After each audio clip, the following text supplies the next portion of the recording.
Hello বন্ধুরা, তোমরা সকলে কেমন আছো? আশা করছি প্রত্যেকে খুব ভালো আছো এবং সুস্থ আছো। তোমাদের প্রত্যেককে নববর্ষের আন্তরিক প্রীতি ও ভালোবাসা জানিয়ে আজকের ব্লগটা শুরু করলাম। আশা রাখছি আজকের ব্লগটাও তোমাদের কিছুটা হলেও ভালো লাগবে। আজ জানো তো বন্ধুরা, এপ্রিলের 14 তারিখ আজকে, আর বাংলা কিন্তু পয়লা বৈশাখ। ঠাকুরের কাছে কামনা করি তোমাদের প্রত্যেকের এই নতুন বছরের দিনগুলো খুব সুন্দরভাবে কাটুক, ভালোভাবে কাটুক, এই আশাই রাখছি। আর তার সঙ্গে আমার দিনগুলোও যেন ভালো যায়। তোমরা একটু প্রে করো ঠাকুরের কাছে। আর এখন কিন্তু বাজে হলো সকাল 6টা।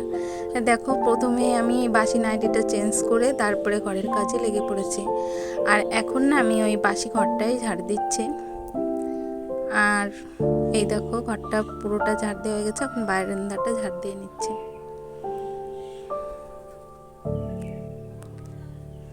আর আমাদের ঘরে তো জানোই তোমরা, মর্টিন ধরানো হয়, তার জন্য এতটা নোংরা বেরোয় ঘর থেকে। আর ওদিকে কিন্তু মাম্মা, আর ওর দাদা ভাই, ওর বাবা সবাই ঘুমোচ্ছে।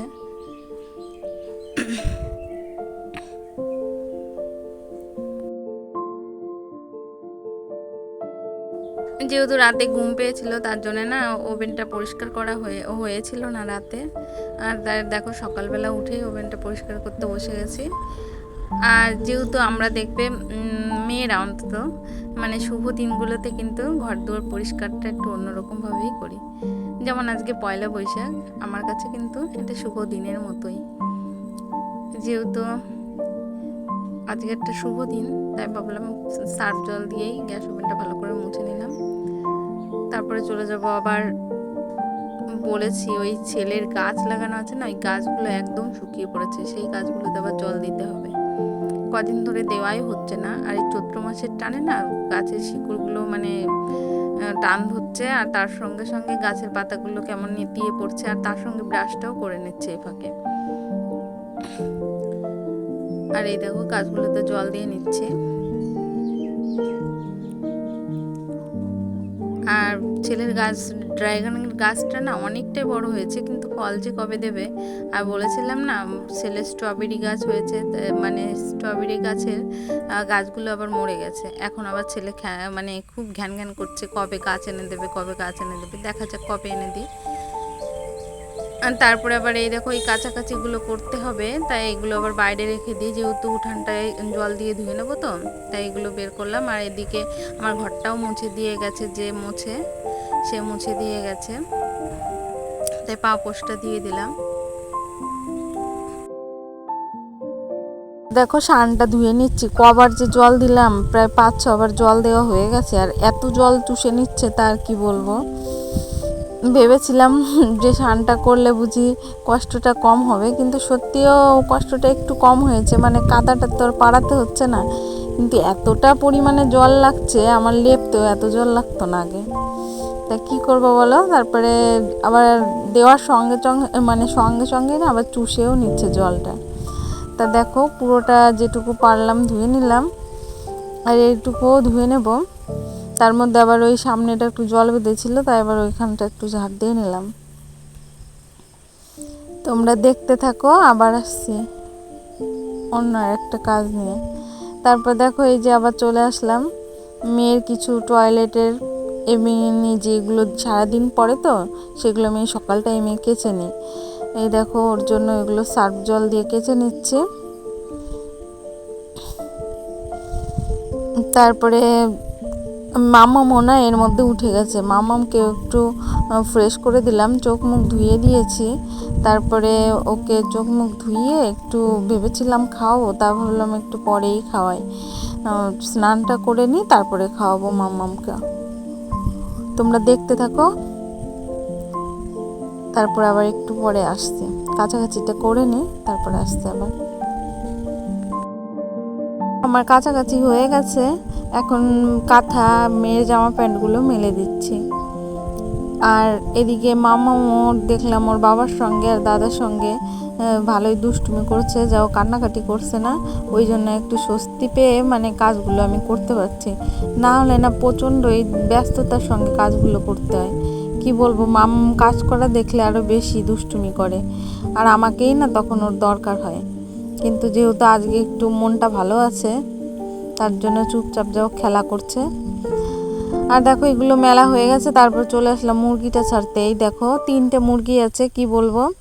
আর একটা মুরগিকে তাই বসিয়েছিলাম, এত দুষ্ট মুরগি তার কি বলবো, 2টো বাচ্চা দিয়েছে। আর সব কটাই না মানে এই দেখো একটা বাচ্চা বেরিয়েছিল মানে ডিমের থেকে, তাই এই বাচ্চাটাকে একদমই তাওয়া দিচ্ছে না, তার জন্য এই বাচ্চাটাও না মনে হয় বাঁচবে না।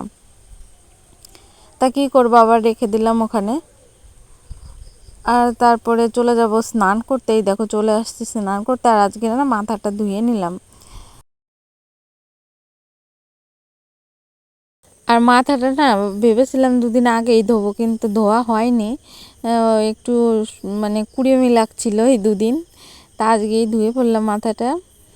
আর ওইদিকে ওর মামামও খুব দুষ্টুমি করছে, এখন আমার তাড়াতাড়ি করে ঝটপট করে স্নানটা করতে হবে। আগে চুলটা বেঁধে নিই, তারপরে গায়ে কপালতির জল দিয়ে দেবো, তাহলে আমার স্নানটা হয়ে যাবে। তোমরা দেখতে থাকো, আবার আসছে।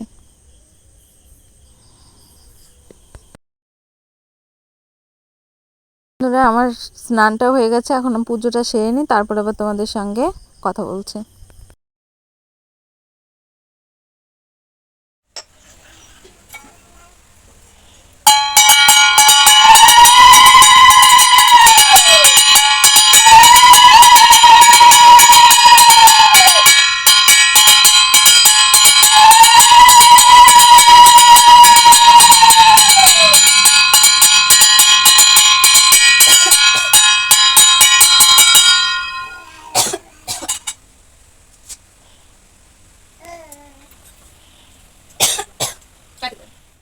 এখন নমুটা সেরে নিলাম, আর আজকে ঠাকুরকে না লাড্ডু দিয়ে পুজোটা করেছি।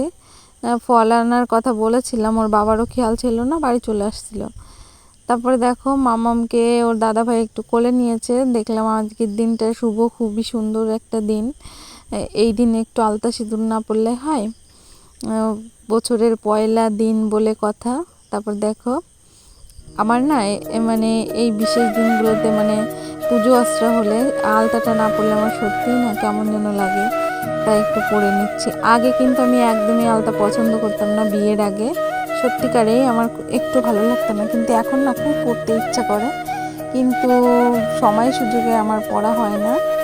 তা দেখো আজকে একটু পরে নিলাম, যেহেতু বছরের পয়লা দিন আজকে। আর খুবই ভালো লাগে, এখন কি বলবো, মুখে মানে ভাষায় প্রকাশ করা যাবে না যে এত ভালো লাগে আমার আলতা পরতে।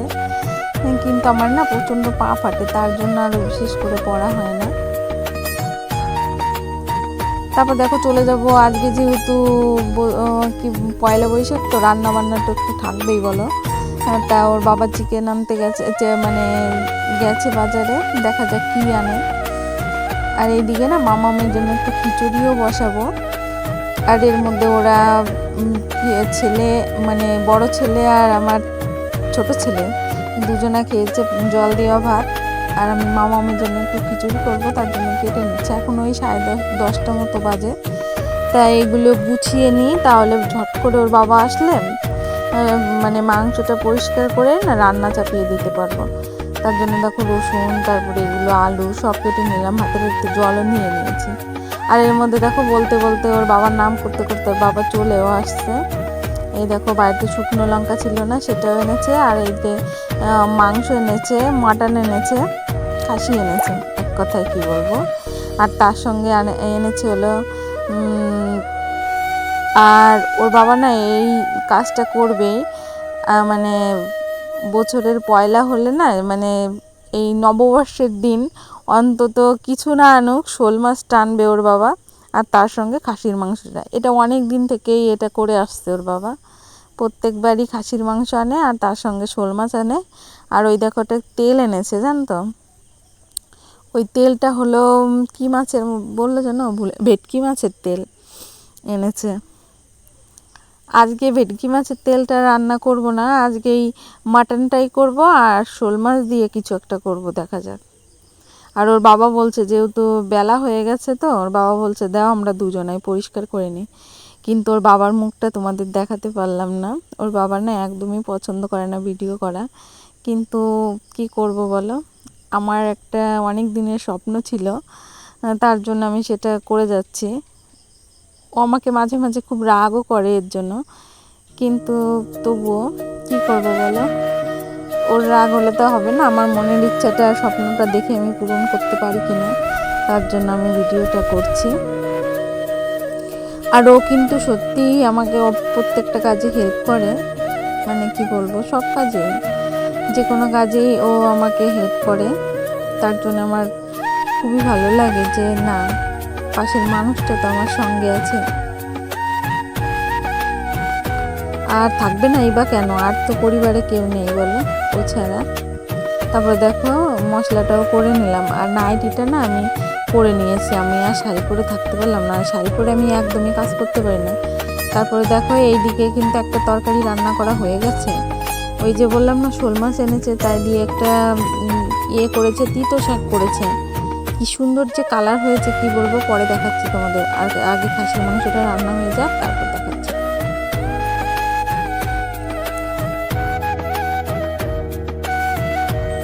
যে সকল বন্ধুরা এতক্ষণ পর্যন্ত আমার সাথে আছো, তাদের প্রত্যেককে আমার তরফ থেকে অসংখ্য অসংখ্য ধন্যবাদ। তাদের প্রত্যেককে বলবো, প্লিজ আমার ভিডিওতে একটা লাইক করো। তোমার একটা লাইক আমার আরও এক নতুন বন্ধুর কাছে এই ভিডিওটা পৌঁছতে অনেকটা হেল্প করবে। তাই প্লিজ তোমরা ভিডিওটা একটা লাইক করো, আর অবশ্যই চ্যানেলটিকে সাবস্ক্রাইব করে দিয়ে আমার ছোট্ট পরিবারের সাথে থাকো, এইটুকু অনুরোধ রইল। আর যে সকল বন্ধুরা অলরেডি এই কাজটা করে দিয়েছো, তাদের প্রত্যেককে আমার তরফ থেকে অসংখ্য অসংখ্য ধন্যবাদ। আর অবশ্যই কমেন্ট করে জানাবে বন্ধুরা, তোমাদের আমার ভিডিওটা কেমন লাগছে। কোথাও যদি ভুল ত্রুটি মনে হয়, সেটাও আমাকে কমেন্টের মাধ্যমে জানাবে। তারপরে দেখো এইদিকে আমি চালটা ধুয়ে নিচ্ছি। আর যেহেতু মাটনটা কষিয়ে না জল দেওয়া হয়েছে, আর যেহেতু মাটনটা রান্না করতে গেলে কিন্তু অনেকটাই জাল লাগে। ওর বাবা বসিয়ে দিয়ে মেয়েকে হাওয়া করছে, এই সময় কারেন্ট চলে গেছে। আর আমি সেই জন্যই মানে চালটা ধুয়ে দিচ্ছি। আজকে রান্নাবান্না কিন্তু আমাদের খোকার বাবাই করেছে সবটাই। আর সবচেয়ে বড় কথা কি, আমি প্রথম থেকে মানে পুরো রান্নাটা শেয়ার করতে পারলাম না, কেননা আমার ফোনের গ্যালারিতে একদমই জায়গা ছিল না। যেহেতু আমার ফোনটা খুবই, কি বলবো, কমা দামের একটা ফোন, সেটা দিয়ে আমি ভিডিও করি। আর এই দেখো অনেক কথা বলে ফেললাম। এই দেখো তিতো শাকটার কালারটা এত সুন্দর হয়েছে, না জানি খেতে কত সুন্দর হবে। আর মাটনটাও না খুব সুন্দর হয়েছে। আর এই দেখো গরম গরম ভাত। এখন ওই 12:30টার মতো বেজে গেছে, এখন খেতে বসবে ওরা, ছেলে আর ছেলের বাবা। তারপরে এই দেখো ছেলেকে খাইয়ে দিচ্ছে ছেলের বাবা। আর এবছরে না আমাদের সেইভাবে কেনাকাটা, মানে জামা কাপড় সেইভাবে কেনাকাটি হয়নি, করা হয়নি। ছেলেকে এই ড্রেসটা দেওয়া হয়েছে, ছেলেটাই পরেছে। আর আমার ছেলের না বায়না খুবই কম, কি বলবো, আমার লক্ষ্মী সোনা এটা। আর সোনা মামামের জন্য একটা নিয়েছি। এইবার না একটু মানে কি বলবো, হাত টানাটানি চলছে, তার জন্য বিশেষ করে মানে সেরকম কিছু আয়োজন করে বা অনেক কিছু কেনাকাটা এবার একদমই করা হয়নি। তার অনেক কথা তো বলে ফেললাম, যেটা বলতে একদমই ভুলে গেছি। আজকে রান্নাবান্না কিন্তু সত্যিই খুব সুন্দর হয়েছিল, আমি ভাষায় প্রকাশ করতে পারবো না। তিতো শাকটা এত ভালো হয়েছিল, মনে হচ্ছিল আমি অমৃত খাচ্ছি, এত ভালো হয়েছিল। আর তার সঙ্গে মাটনটাও খুব সুন্দর হয়েছিল রান্নাটা। তাই তোমাদের প্রত্যেককে নিমন্ত্রণ রইল আমার বাড়ি, আসবে। আমার হাজব্যান্ডের হাতের রান্না তোমাদের খাওয়াবো, আমার প্রত্যেক বন্ধুকে। আর তোমাদের সকলের